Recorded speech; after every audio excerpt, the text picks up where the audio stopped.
I think of dream work as a kind of reciprocity that we think of, we even use the language, I dreamed this or I made this dream. And I don't think that's entirely true. I think we are a participant in the making of a dream. I think it's a participatory process. But having witnessed so many dreams in my lifetime so far, I can say with absolute certainty that something greater than ourselves alone is also participating in the creation of those dreams.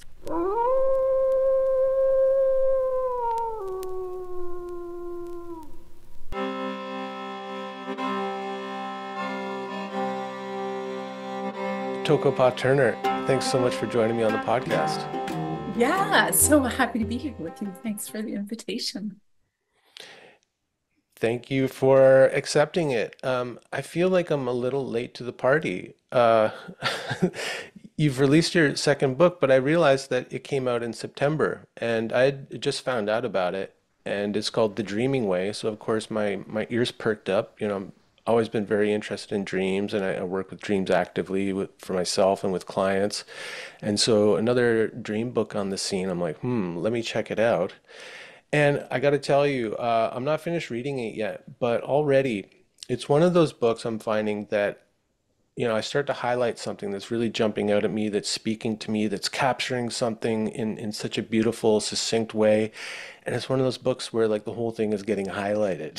So I think it's going to be one of those books, like the go-to book that I recommend to friends and clients who are looking to get into dream work. Because for me, in terms of like your orientation, what you bring to the table in terms of your background and study and all of that, your approach, your view on dreams and the imaginal. I mean, it's so resonant with my own worldview that I'm just so happy that you've put in the work to create this book. So thank you. Oh, I'm so honored that you're going to be passing it along. Thank you.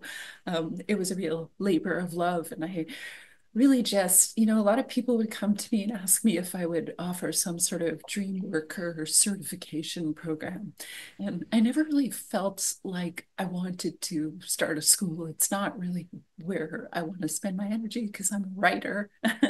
I do have a private practice and I do teach and stuff like that, but I thought it would be really great to um, house everything I wanted to convey as if through mentorship to others who wanted to take this path into the pages of a single book. And it was a really big undertaking because I've been apprenticing dreams for 25 years or something like this. So this is my little friend Esther who wants to Oh, beautiful. be part of the conversation. Yeah.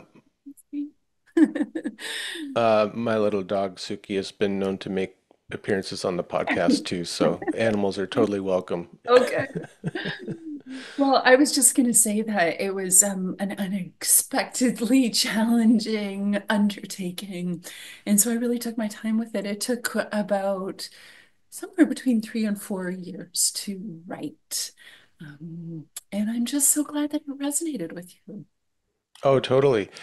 What were some of the challenges? Like I can imagine, doing some of my own writing in a smaller way. I've released like little books, like 112-page books.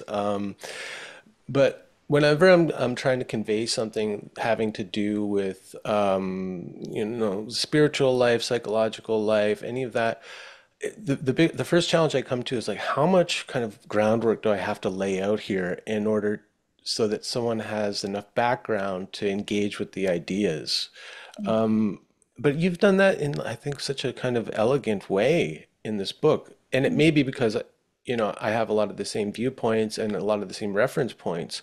But I think, like, for people who are maybe neophyte or uninitiated, they'll be able to pick up on where you're coming from very quickly. I mean, was that a challenge for you? Like, where to begin with all of this? I think the bigger challenge for me was organizing it in a narrative arc. So, because I'm covering so many topics in the book, it's really challenging to know what to put before what, you know? And so, what I ended up doing was attempting to make each chapter self-contained, so that if somebody wanted to jump ahead and just learn about archetypes and the patterns we have in our dreams, or if somebody just wanted to learn about shadows and shadow work, or if somebody just wanted to learn how to facilitate a dream group, they could just go right to that chapter, learn from that complete chapter, and not necessarily need to read the whole book. So that was one of the challenges, was the larger arc, because I do cover a really huge number of topics in the book.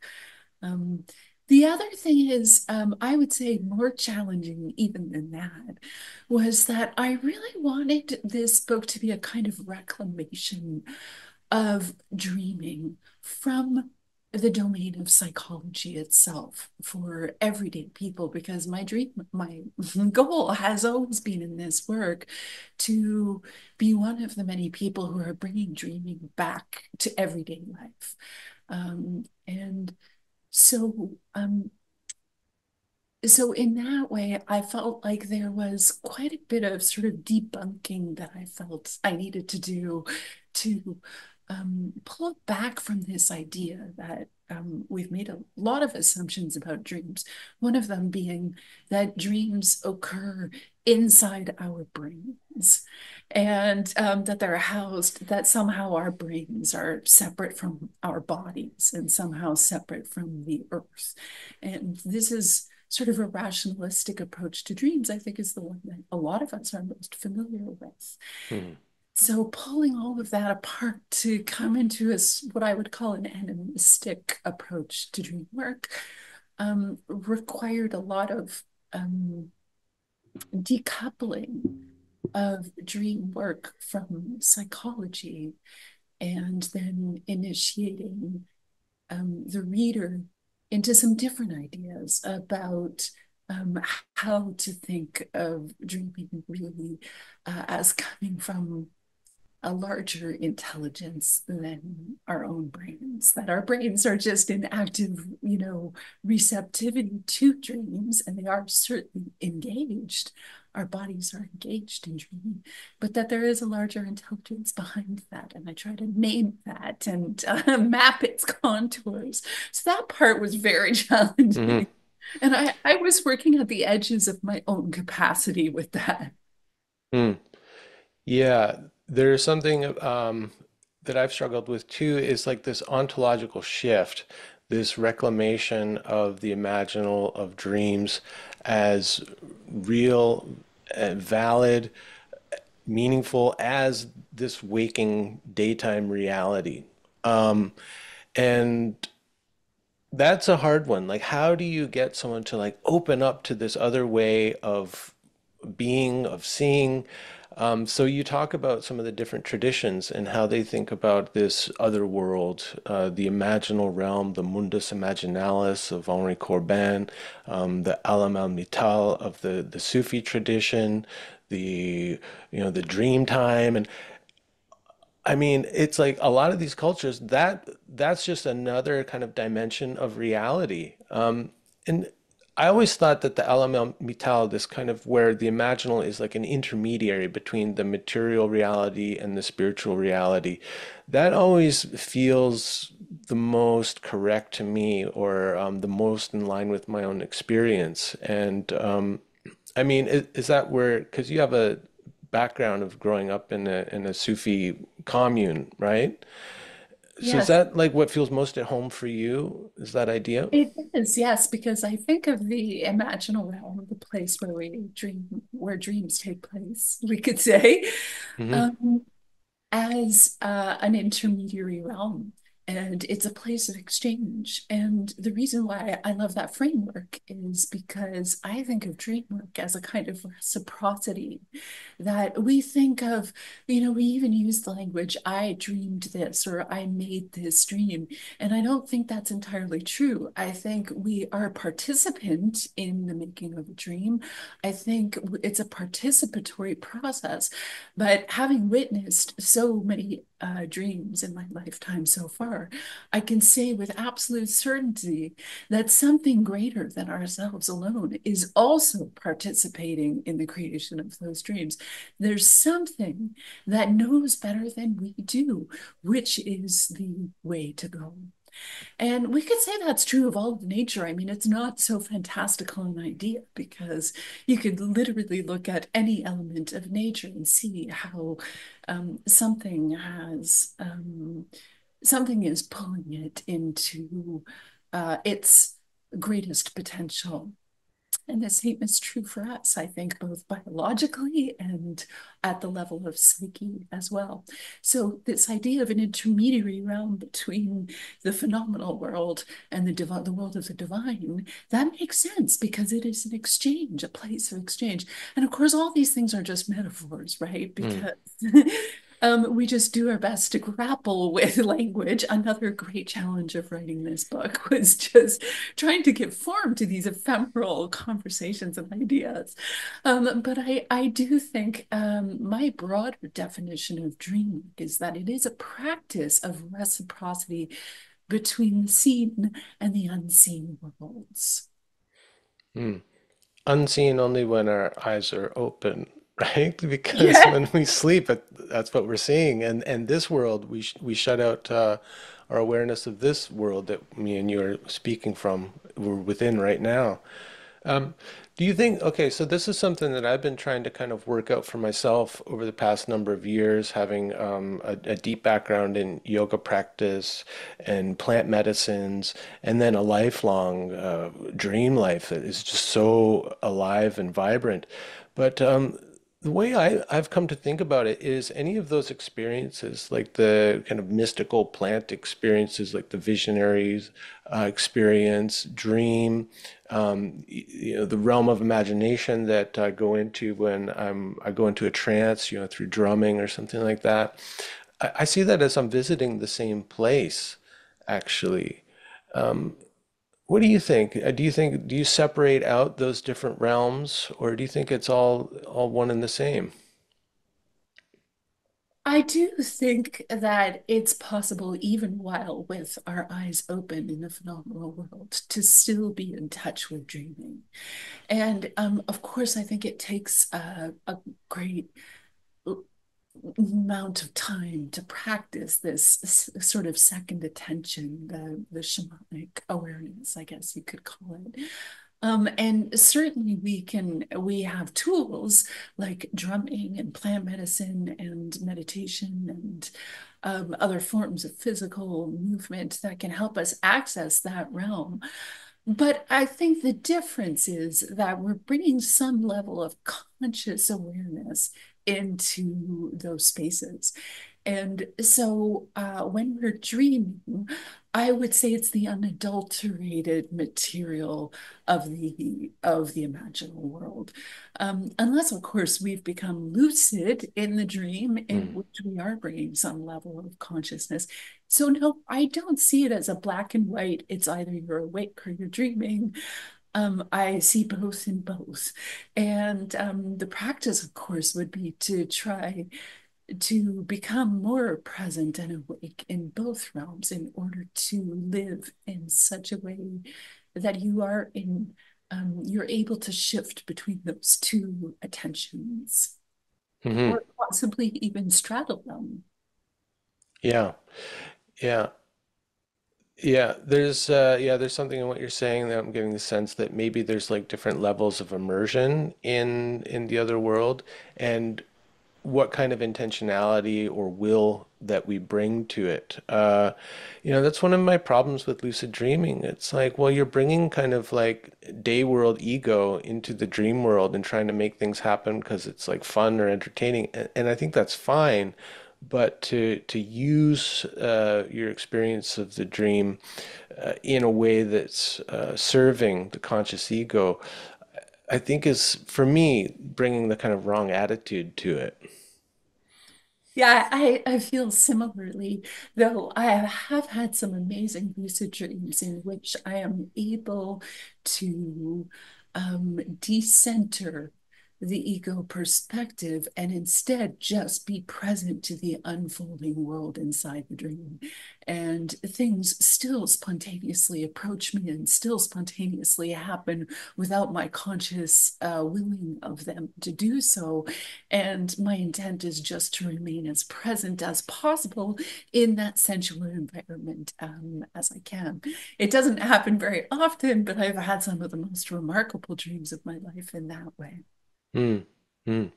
Well, one of the things that I appreciate about your book and your approach is that it acknowledges that the dream world is a real world and not just the psyche in us or the unconscious feeding us prompts or images or whatever. And that's one of the things that I've always found lacking in the Jungian perspective is the real mystical experience of the dream as another aspect of reality. Um, and it's not all just about me and my psychological development, my individuation. Like I've had dreams where, figures have come to me, performed healing on me, or given me messages that have informed my day world living in really interesting ways.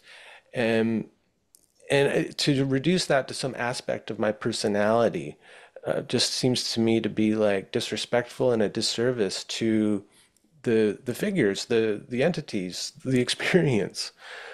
Do you feel the same? I mean, because you did a lot of study in the Jungian world. You did everything basically but become an analyst yourself. You did a lot of training, but at some point you had a falling out, or you left that the Jungian world. Is that right? Is that fair? Yeah. Well, what happened for me was that I had been in that world for such a long time that I met with its natural limitations for me. And those limitations really felt like exactly what you're naming, that there were places where I felt there was too academic a language, um, too rational an approach, too exclusive a social group, even to make dreams accessible um, to everyday people. And but further along the lines of what you're saying, I think this idea that everything is about the psychological growth and self-improvement that we're supposed to be doing is just a very shallow way to work with dreams, I think, especially in the times that we're living in, where I think it's ultimately urgent that we recognize the larger ecosystem of which we are just a part. And our dreams don't have those kind of boundaries, in my experience, where my psychology ends and the collective psyche begins. That there's a fluidity between those places. And so when I'm working with dreams, I'm often looking at both and even more layers than that. Yes, where is my personal edge that I need to develop? But also, how does that development um, inform the larger collective pieces that we're trying to work out? By which I mean to say that there are larger issues that I think we need to address as a species that are expressing themselves at the level of the personal for each of us. And so I think a lot of people think of personal growth or dream work as kind of navel gazing, that we're just sort of centering ourselves and thinking about our own psychology. But I think it's natural that that personal psychology is nested within the larger intent of nature if we are understanding its guidance correctly. Hmm. Hmm. Is that, yeah, for sure, like that our own psyche is interwoven into the greater psyche, or our own soul is interwoven into the world soul. So you think, is this something like Jung's idea of the rainmaker? Like if I get myself together, that's going to have a positive effect on the world? What I'm hearing and what you're saying is that it's more of a two-way thing. Like the world affects me, influences me, directs my growth as much as my growth has some influence on the world, which I never got from Jung. It always seemed a kind of one-way exchange for him. Mhm. Mhm. Yeah, I think the easiest way to understand it is just to get a group of dreamers together in a small circle, 6 or 8 people, and just begin to work together on your dreams. And you see almost instantly, sometimes on the very first time you gather, that we share images and themes in our dreams. And so it's not a metaphor. We literally behave as an ecosystem at the level of psyche. And so I play with this word, the eco psyche, to kind of give language to that thing, because there are these larger things being worked on at the level of the group that, through our combined effort, have a greater leverage, a broader leverage, um, when many of us are working on one issue together. So I really do believe that dreams are meant to be shared in this way, that we can only do so much with our own dreams. Um, but then when we share in a group, we can really see what we're being asked to work on together. And so this is a combination of making our own personal strides, but also recognizing that there are patterns in the larger whole that want to unfold. Hmm. So yes, and I do think it goes both ways, that when we do that work, certainly it contributes to the growth of collective consciousness. Absolutely. And the reverse is also true, that as those shifts take place in the collective, that our psyche will move on to things that we have not yet integrated, but also where there are blockages at that larger level of the collective, we're going to be asked to carry a piece of that in the small corner of our own lives. Hmm. What are some of the main themes coming up for you in the groups you work with or in your own world? Like, what do you think the other world is asking us to really focus in on right now? Well, I think I had an amazing experience just a week ago where I have a private practice in which I help people with their dreams. And 3 people who do not know each other um, came to me with a dream of standing at a threshold. And I wrote a piece about it actually for my Substack because it struck me as so, the synchronicity was so powerful, that I wanted to understand it better. And so I did some real depth work in trying to weave these 3 dreams together. And what came through for me was that we really are at a critical threshold. And there's a lot to be said about thresholds, powerful thresholds. The simplest way, of course, to view it is that the old way is dying, and there is a new way which is calling us forward into it.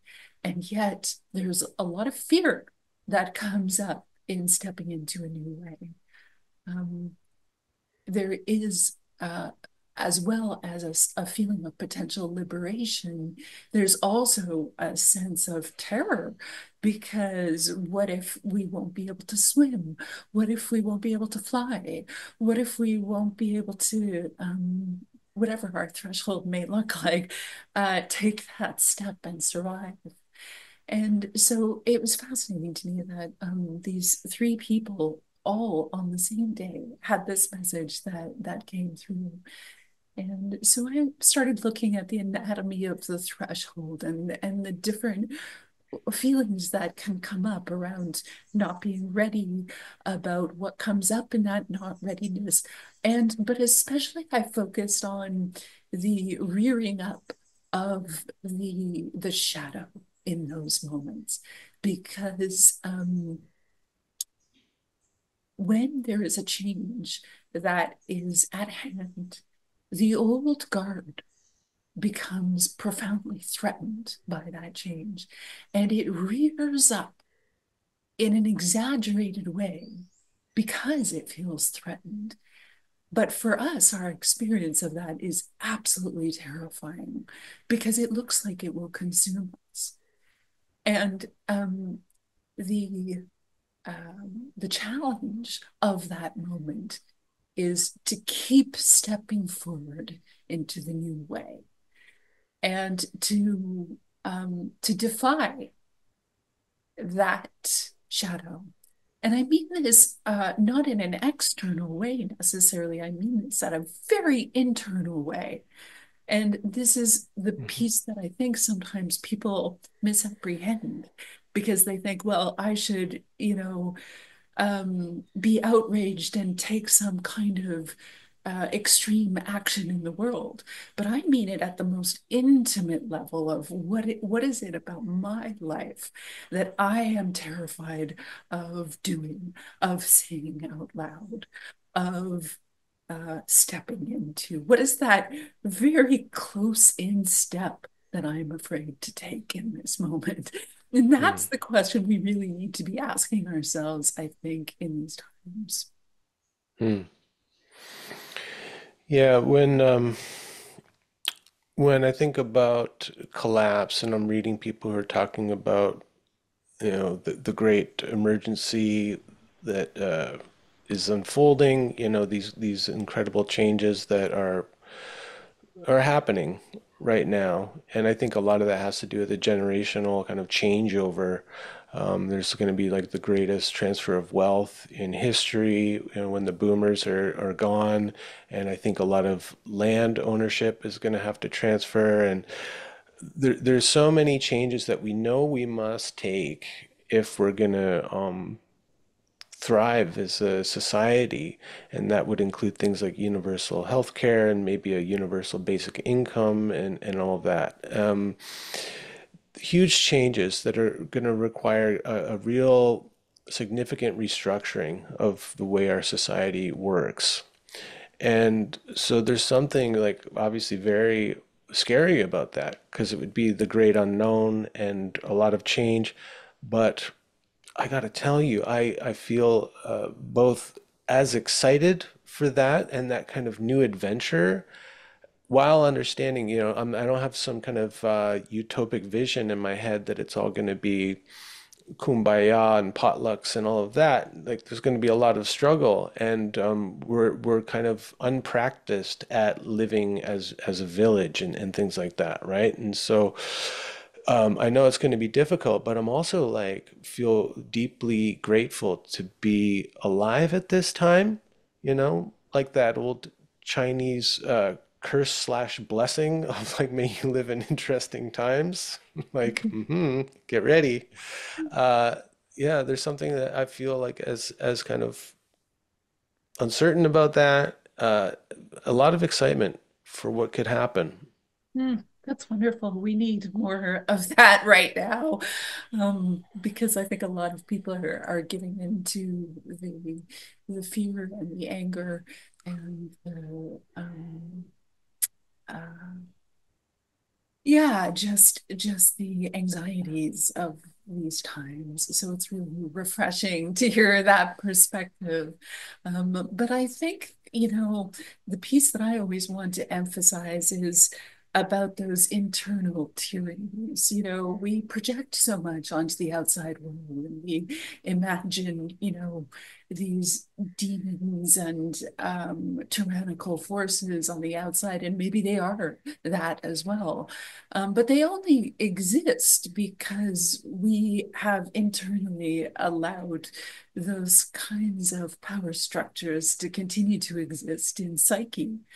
And so, what does it look like to dismantle our inner tyrannies? What does it look like to dismantle our inner oppressions? And I think that is where I wish more people would start because nothing on the outside is going to change unless we can meet that internal front line first and answer those questions for ourselves honestly and get brave at that very intimate level. Mm. Just to kind of bring it home for people, what would an internal oppressor or tyrant look like in someone's life? Yeah, well, one of the ones that I see a lot is the extreme fear of creativity. And this, you know, might take the form of military groups, anything that keeps us imprisoned or enclosed or is violent towards us.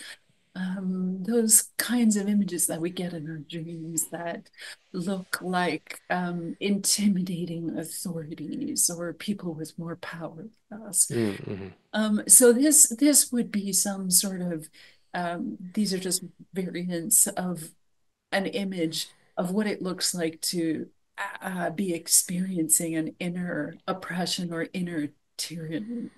But how does that look like in waking life? It's harder to make the connection to the ways in which we might be um, uh, under tyranny every single day. When we think about writing something and putting it into the world, and we're immediately bombarded with thoughts like, I don't have anything valuable to offer. I'm too scared to say anything because if I say something, my friends will turn against me, or I better just say what everybody else is saying because that looks like what is popular. And even though I don't agree with it, it's like when you go to offer your voice in some way and you feel terrified of the criticism you'll be met with, and you end up taking an easier path instead. Um, Mm-hmm. so all the different ways we are facing invalidation to the point where it stops us from even taking a step out of the gate, sort of like freezes us into stone. I don't know if you experience any of that doing the work that you're doing. Um, but certainly as a writer, I have to contend with those bullies all the time. Mm. Um, and it really takes an enormous amount of strength and perseverance to do battle those forces to get something out into the world anyway. Well, in your book, you use the word originality, and I really like that. Like, in terms of this inner oppressor, inner tyrant, I think often, like the way I experience it, what kind of drives me crazy is this kind of internalized pressure to conform and to withhold, suppress your own originality. And that's what I'm always trying to encourage people to tap into and to cultivate because I want more diversity, not just in the the natural world around us, but in humanity. I think it's so wonderful. It adds to like the rich tapestry of humanity. If we have more original people, and I like that you use the word original and not just individual, because there's something about originality that I think speaks to a deeper purpose of why we're here and why we're different. Yeah, I love the word original because it comes from the Latin oriri, which means actually the place where something begins. And when I think of originality, I think of how we have to, as creatives, and by creatives, I don't just mean some tiny group of people. I mean all of us. We all have this capacity as creatives. It's our nature to travel to this place where something begins. And this is why it's so terrifying, because it means leaving behind the conformity of thought, leaving behind the convention of form, and going into a place where, at least in the beginning, there's a fog of nothingness. And you have to enter into that fog and the terror that grips you of not being able to find anything worthwhile, but instead staying there in that place and allowing something eventually to take shape Mm, in that nothingness. And that is originality. It is really just mm, staying with the discomforts of not knowing what will happen until something emerges. And really, one of the greatest tyrannies we're facing is the absolute hegemony of information in our imaginal spaces. That all of our time, now that we have these pocket devices, you and I didn't grow up this way, mm, but kids nowadays don't have any idea what it's like not to constantly have a mediating device with information to turn to in every gap, every pause, every moment. mhm, When really the only place you're ever going to have any original ideas is going into that place where something begins, which starts from nothing. mm, And so I love your call to a diversity of thought and perspective. And I would say that's the one of the biggest fights we have on our hands right now, mhm, because we live in these mediated spaces, which are really just siloing us into conformity of thought. And there's a huge pressure, a huge social pressure to just keep uh, meaning, to keep creating those mimetic patterns that we've seen before instead of yeah. creating something new. Yeah, perpetuating the patterns. Yeah, well, there's something about like, being on the threshold and all that anxiety about the unknown and, the birth pains of whatever is coming next and all of that. If you can't tolerate some level of anxiety and uncertainty, you're gonna need to latch on to something, for security, for safety. And that is often an ideology, it's a political side, it, you know. And so I think that's what we're seeing a lot of now with this rise of like nationalism and the stronger divisive polarities politically, through left and right and all of that. And the ability to tolerate some of the uncertainty, anxiety, I think is what I'm feeling like that the world is calling us to, the challenge that it's calling us to, is to like to have the strength, the courage to kind of hold the middle, to be a free thinker, to be a nonconformist, to try to like become more integral within oneself. Like, what do I really value? What do I really believe? What do I stand for at the end of the day? Like, what do I want to fight for in this world that's under threat? And to have the courage to do that. And of course, that might make you an outsider in whatever sphere you're in. But if you express it, if you kind of like put your flag up, you will find other people. And I think that's a message that I want people to understand, is if you have the courage to stand alone, you'll find that you're not alone, actually. I agree. And I think one of the really tricky things is that I think we're very much encouraged to fight against ways that are prominent in the world. And I think actually what's more important than that is living for the ways in which we want to see change. Like, and by that I mean building something new instead of tearing something down.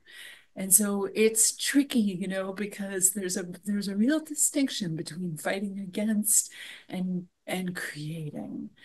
And creating something new requires enormous focus and enormous ingenuity Mm. and Perseverance. and perseverance. Absolutely. Hmm. Yeah, I always just think of it, very simply as, what am I using my life energy for? Is it fighting against something or fighting for something? And if I'm fighting for something, that to me is the creative path. And in a way, it is fighting against something else, but it's not just tearing down. It's like you said, making something new. Thinking of like old civilizations built one on top of the other. That kind of idea. That's where maybe we could put our focus and our energy would be more well spent. And it's also going to be more like satisfying or energizing, right? Because then we're in Absolutely. this kind of cycle of reciprocity with the creative world. Yes. Whereas if we're in like destroyer mode, I mean, I don't know, you're probably not going to get much energy back. Yeah, I mean it is really draining and I think if you're spending all of your time being angry and feeling bitter, that's only going to destroy the spark that your unique spark that you have to offer the world. Um, that's not to say that some of that, outrage isn't absolutely necessary sometimes. Mhm. But I think we have to be able to find balance where we're actually turning towards the drawing board and thinking, well, what do I want to create? What do I want to contribute? And it's tough, it's like, I remember when I was first starting dream school, I was probably oh, I think 28 years old at the time. And I had a dream. It was a crazy thing to do. Starting a dream school was an insane thing to do. And I had had a very prominent job and career before that. I was working in the music industry and I had all the trappings, the gold card and the status and all of that. I was really going somewhere as far as society was Mhm. concerned. And instead, I did this hard pivot and I started to say, well, I'm passionate about dreams. And it's a little more accepted now than it was then. But 23 or whatever years ago, it was still pretty unusual. And I remember starting the dream school and just basically giving little talks and hosting little gatherings locally where I lived in Toronto at the time. And one night I had this dream, and the dream was that I was bicycling against the flow of traffic and all these cars just zooming at me, and I was navigating my way through these cars, and it felt ultimately crazy and dangerous. But that's what it looks like, I think, to start something new, to do something. You're really not going to be matching other people. You are going to be taking the hard road, which is very similar to the salmon who swims upstream. Oh my God, just the salmon was in my mind right now, spawning, swimming upstream, swimming Yeah, against the current. Yeah. against the current because it Hmm. has an impulse in its soul, an ancestral impulse that tells it, keep going home, keep going home. You've got to lay some eggs for the next generation. And that's what we have to do also. We have to listen for that tiny little voice, that impulse that is different from everybody around us, because that's what we need in order to create the diversity of thought that you're talking about. Hmm. Well, one of the big challenges is that I think people are blocked from hearing that, the still small voice inside, that urging from within. And I think one of the ways to access it is through dreams. But like you were saying before, more so than any other time in history, we're inundated with other people's images. And unless you're vigilant about your inner space, you're going to be filled with other people's images, and so there's no room for the images from your psyche to come forward or those messages to come through. So what I'm always counseling people to do is like practice some moderation, Mhm. some like kind of balanced, healthy asceticism in terms Mhm. of like what you're allowing into your internal space. And you've got a whole list of tips that you offer people on how to, as you put it, awaken the eye of the heart, which is an image that's been very kind of personally significant to me, the heart with an eye in it. I found I was drawing it for years, not knowing what it was or what it meant. And then I think I came across something probably in researching Sufism that talked about seeing with the eye of the heart, and it was like, ah, yes. And there was something about imagination in that, this second sight, this other way of seeing. And then when I was living in Montreal, somebody was wearing a pin that had a heart with an eye in the center and flames, like a sacred heart kind of thing, but drawn in a cartoonish way. I was like, oh my God, how did you, what, how do you know this image? Like, it was like seeing your doppelganger outside or something, like something from my personal private world. Somebody else had on their clothing. And it turns out there was this artist, Richard Cavallo, who draws this image as part of his kind of pantheon of images that he works with. And it was incredible. But so again, to see it in your book, I was struck by it. I was like, oh my God, there's some kinship here, the eye of the heart. So all of that to say, what kind of tips would you offer people if they're feeling blocked, if they don't feel like they're dreaming, or they're finding it really hard to bring things back from the dream space? What are some simple tips that you might offer people, like as a starting point to reawaken the eye of the heart? Yeah, oh, I'm so glad you brought that up because I think that the image of the eye in the heart for me was one of the biggest initiatory images for me on the path of dreaming. Hmm, Um, and I received one of the most powerful dreams of my life, in which there was an opening in my chest and I could see my heart, and my heart had this eye in it. And hmm. I lived with that image for years and years and years, and so I wanted to bring some of that conversation into this book to share. So I love that we have that Cool. kinship. Well, yeah. It's like a bat signal for us Hmm. dreamers. Um, but yeah, so just coming back, circling back to our previous conversation, I think this spaciousness can't be understated. Hmm. And practicing moderation is incredibly hard when your drug of choice is like as addictive as heroin, if not more. So, how do you practice, moderation when you're so profoundly addicted to these streams of information? It's a really tough thing.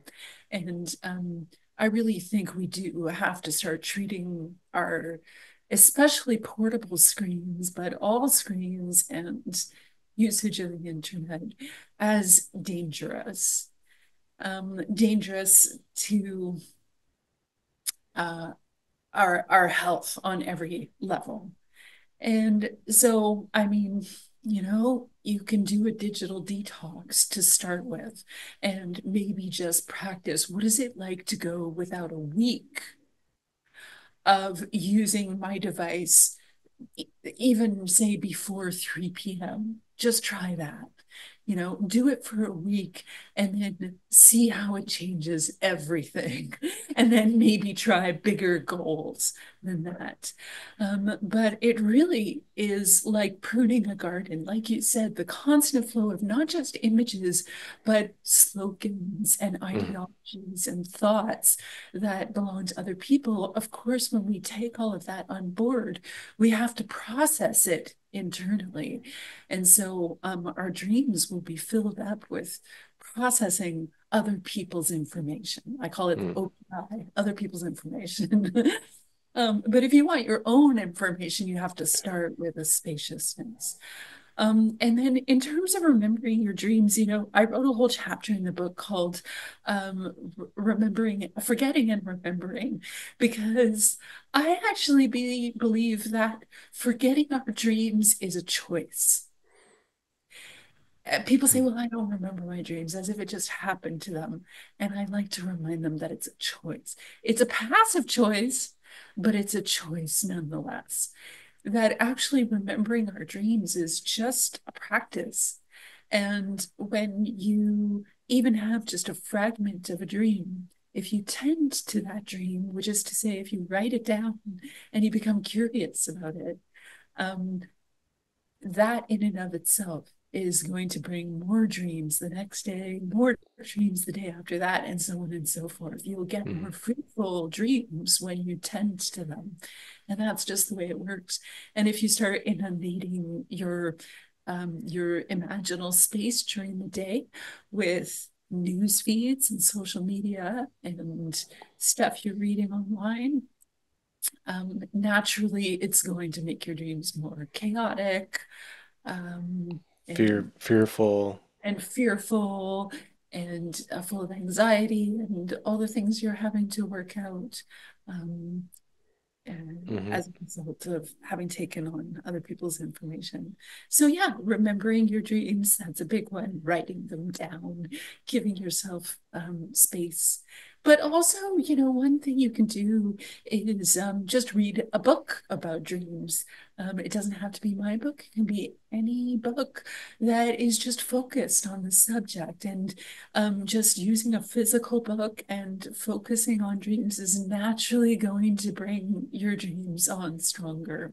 And it'll help you get into that frame of mind of thinking in images and archetypes and narrative arcs. You can also read fairy tales. We were talking earlier before we got on Yeah. to the call about the value of fairy tales and how just reading fairy tales and other kinds of stories that are mythical in nature, that those things are going to help your dreams as well. Hmm. Yeah. Oh, there's a little bird who just tried to come in through the window right now, as you said, call of nature, I think. Yeah, I think, yeah, the first thing that you said about like just being vigilant about that space. The way I think of it, the way I think of psyche is like an inner world in a way. When I talk about my psyche, it's kind of like my inner world and all the figures that populate that world, and so it's kind of like tending to that ecology of the psyche. Like if you think about like what you take in through your phone and media and everything else, it's kind of like polluting that world. Like if you drove down a country road, say here on Vancouver Island, which is a very beautiful natural place, but if there was billboards every 2 feet, shouting at you, throwing up these images, blocking all of that natural beauty, you'd probably be outraged. You'd be like, we gotta tear these down. But how are you treating your inner world, your inner ecology, and are you being vigilant about what you let into that? Because it will affect you. It will seep into the groundwater, you know. And I think like one of the other things that you're touching on here, but it was like the first tip that you give in the book is expose yourself to more stories. And I think like a particular kind of story, right? Like I think of it sometimes as feeding the imaginal world. Like, who are you inviting in to that world, you know? And so, yeah, fairy stories or stories that are kind of 1 foot in that world, 1 foot out, can kind of help you cultivate that, not just your dream life, but your imaginal life as well. Yeah, so the quality of the stories too is important, right? Myth, Mm. fairy stories. Mm. Yeah, and anything that doesn't introduce, violence and anxiety and, too much morose content. And yeah, I only ever watch K-dramas anymore because I love Korean television programming. The stories that they tell are just so earnest and kind and and funny and mythical. And so those, if you're going to watch something at nighttime, it's a really pleasant way to take in a story. But I love reading fiction before bed. I usually read for at least an hour before sleep. And I try to limit those books to having some sort of magical Mhm. realism in them, something where there's a mystical element. Mhm. And so yeah, those can help, but also you can read your own dreams. Like if you've had dreams in the past and you're going through a dream drought, you can look back on an old dream journal to get your dreaming Mhm. consciousness jogged again. That's great. And like what you were saying before, like even if you just bring back a little fragment of a dream, I was talking to someone in terms of fragments just last week, and I said, I was like, look, it's great if you got one little fragment. Think about like what happens with archaeology when they come back with one fragment of pottery that has like part of a figure on it and what we imagine that stood for in the culture and all of that. Like, so treat those fragments the same way as like these precious objects that I brought back from this other world and get curious about it and imagine into it and see what comes to life from that little fragment. I love that image.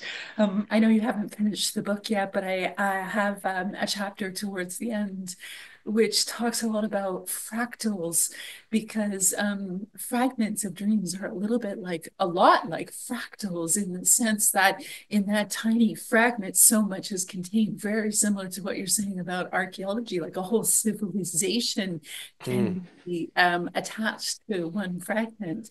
And the same is true of fragment dreams that we tend to dismiss them as, not vivid enough or not narrative enough. But the truth is, there is a great deal there. And sometimes it's more powerful than a more narrative dream because you can Right. focus your attention into the depth of that one image and discover so much. Yeah. Okay, another amazing synchronicity. So when I was talking to this client and I was talking about the fragment and the importance of like, really valuing that fragment and working with it, I think he misheard me and he said fractal. I said, well, the fragments can be fractal, exactly. And I hadn't read that in your book, so that's amazing. One of the things that comes up a lot when I work with people that I think is a real barrier to accessing the dream state is actually cannabis.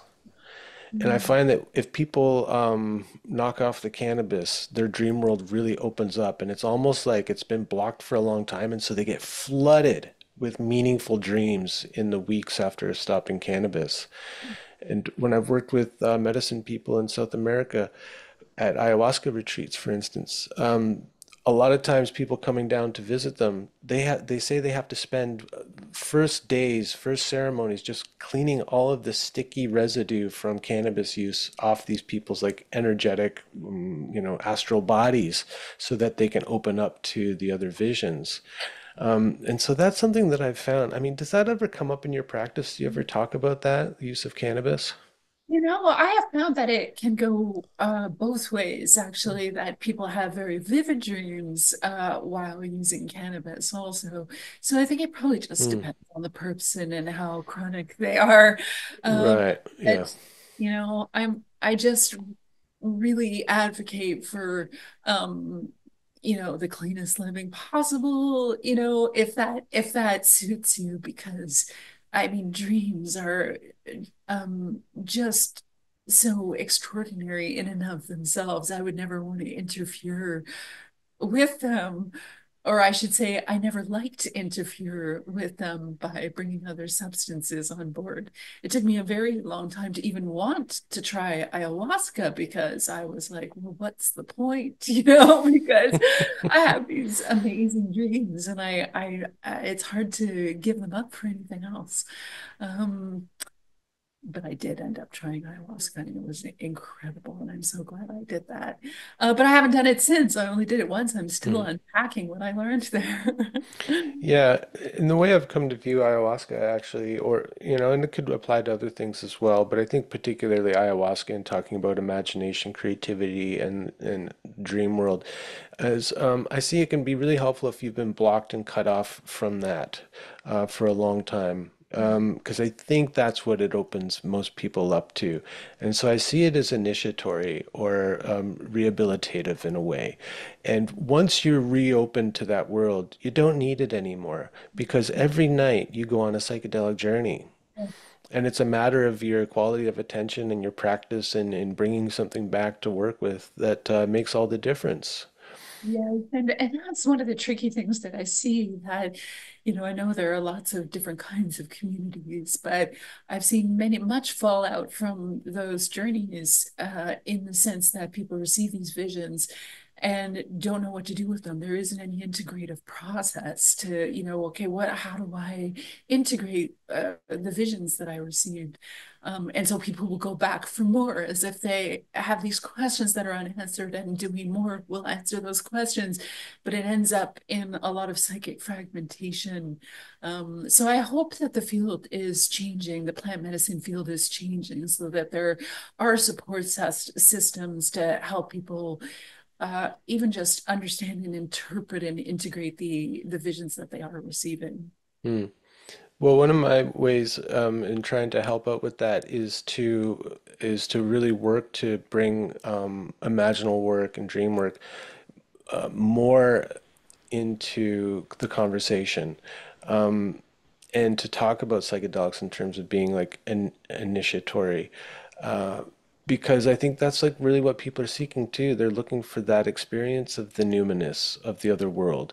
And if the only way they can get it is through substances, well, they're going to be reliant on those substances. So I think through like the soul work practices that we can do, we can revive that part of our life. And once you've got that, then really, yeah, then it's a matter of like not messing with it, not blocking it again, right? Yeah. Because it's so juicy and so nourishing Yes. and interesting and exciting too. Yes. Indeed, and challenging and hard and, upheavaling and all the good stuff. Yeah. Well, yeah, thanks again for the book. It's really great. And I think anybody who's interested in dream work and in a kind of non-dogmatic, authoritative kind of approach to it, and one that brings in all of these other considerations about social life, about ecology, all of that. Your book has it, and it comes from that kind of position, and I really appreciate it. Oh, thank you so much. I really appreciate that. I was delighted to find out last week that the Dreaming Way won the Gold Nautilus for its contribution to the field of Great. personal growth last week. So I'm really chuffed about that. And I hope it'll reach more readers that way. So, Yeah, and maybe they can update that award to be something about more collective growth than just the, yes, because that's really what your book is about. so true that that wasn't one of the categories. So I think we should write a New letter. category, yes. And Toko-pa, you've got some great kind of introductory courses on your website too. So people, yes, the book, but then you also have these courses that are bundled around different topics that you cover in the book, right? Yeah, well, I have a course called Dream Drops, which is it's a 30-day introduction to dreams. So if anybody's gonna go cold turkey on social media for a month, this could be a good this sort of backup plan. And the emails sort of take you deeper into your dreaming process over the course of 30 days, and they just go right to your inbox. So that's one of the courses that I have on the website. And then I teach various things periodically throughout the year. So if people want to go to my website, which is tokopa.com, they can just sign up for the mailing list and hear about what's next. Great. I love the dream drops. I'm thinking it's like a daily microdose of of dream drops or something. Exactly. Adding a little bit of moisture to the aridity of modern living. Thanks so much. I'll be sending some people your way, I think. Oh, it was a joy to meet you. Thanks for a great conversation.